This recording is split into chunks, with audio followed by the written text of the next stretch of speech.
नमस्कार, मेरा नाम है शौर्य द्विवेदी और आप देख रहे हैं इन्वेस्टिगेशिया। आज हम एक बेहद संवेदनशील वैश्विक परिस्थिति पर गहराई से चर्चा करेंगे। इजराइल और ईरान के बीच तेजी से तेज होता सैनिक टकराव और इसमें तुर्की की क्या भूमिका है, इस पर बात करेंगे। चलिए शुरुआत से समझते हैं। 13 और 14 जून 2025 की मध्य रात्रि को इजराइल ने कूटनीतिक क्षेत्र में बेहद महत्वपूर्ण सैन्य अभियान शुरू किया, जिसे उन्होंने ऑपरेशन राइजिंग लॉयन की संज्ञा दी।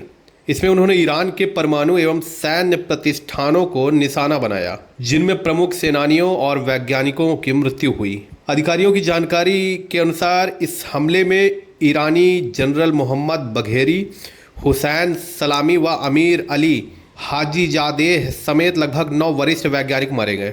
ईरान ने इसके जवाब में 150 से ज़्यादा बैलिस्टिक मिसाइल और 100 से अधिक ड्रोन इजराइल पर छोड़े। इन हमलों में तेल अवीव, यरूशलम और हाइफा सहित मध्य और उत्तरी इजराइल में विस्फोट हुए। इससे नागरिकों की जान गई एवं भारी संख्या में लोग घायल हुए। युद्ध के पीछे की वजह क्या है? इजराइल का दावा है कि ईरान अधिकारित परमाणु कार्यक्रम देश के लिए अस्तित्वगत खतरा है। प्रधानमंत्री नेतन्याहू का कहना है या हमले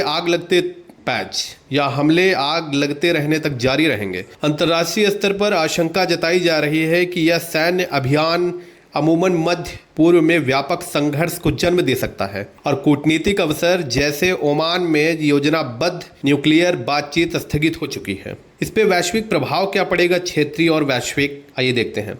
तेल और सोने की कीमतें बढ़ गईं, वैश्विक बाजार अस्थिर हो गए और कई देशों ने अपना हवाई क्षेत्र बंद किया।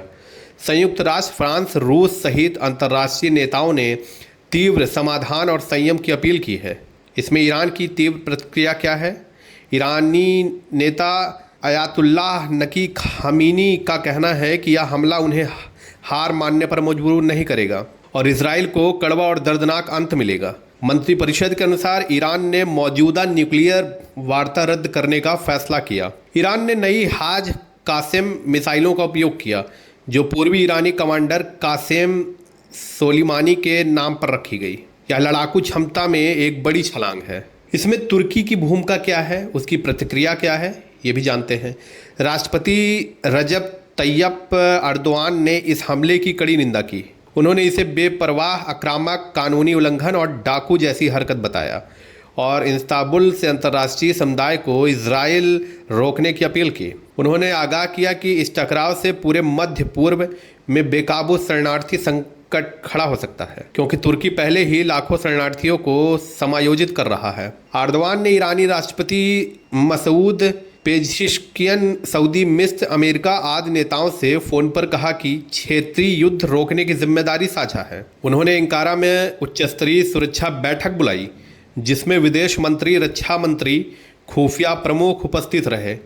तुर्की ने अनियंत्रित उग्रता से मुल्क को बचाने की रणनीति तैयार की है। इसमें आगे क्या हो सकता है? बड़ा सवाल ये है कि इजराइल ऑपरेशन राइजिंग लॉयन को जारी रखने की योजना बना रहा, खासकर ईरानी न्यूक्लियर प्रतिष्ठानों पर। ईरान जवाबी हमले जारी रख सकता है, संभवतः क्षेत्रीय समूहों के माध्यम से भी प्रतिक्रिया देगा। तुर्की हथियारबंदी में शामिल नहीं होगा, लेकिन कूटनीतिक स्तर पर युद्ध विराम के लिए दबाव बनाएगा और शरणार्थी बुनियादी ढांचे तैयार रखेगा। दुनिया भर से संयुक्त राष्ट्र, अमेरिका, ईयू देशों की मध्यस्थता संभव, लेकिन अभी तक कोई व्यावहारिक समाधान नहीं दिख रहा है। तो इसका निष्कर्ष क्या होगा? फिलहाल इजराइल और ईरान आमने सामने संघर्षरत हैं। यह कोई पारंपरिक युद्ध नहीं, बल्कि प्री एम्प्टिव हवाई हमले और रिटालिएशन का दौर है। लेकिन उसने दृढ़ कूटनीतिक विरोध दर्ज करवाया है और क्षेत्रीय शरणार्थी संकट से चिंतित हैं। आगे की स्थिति बीच बीच में युद्ध विराम की कोशिशों और कूटनीतिक जोर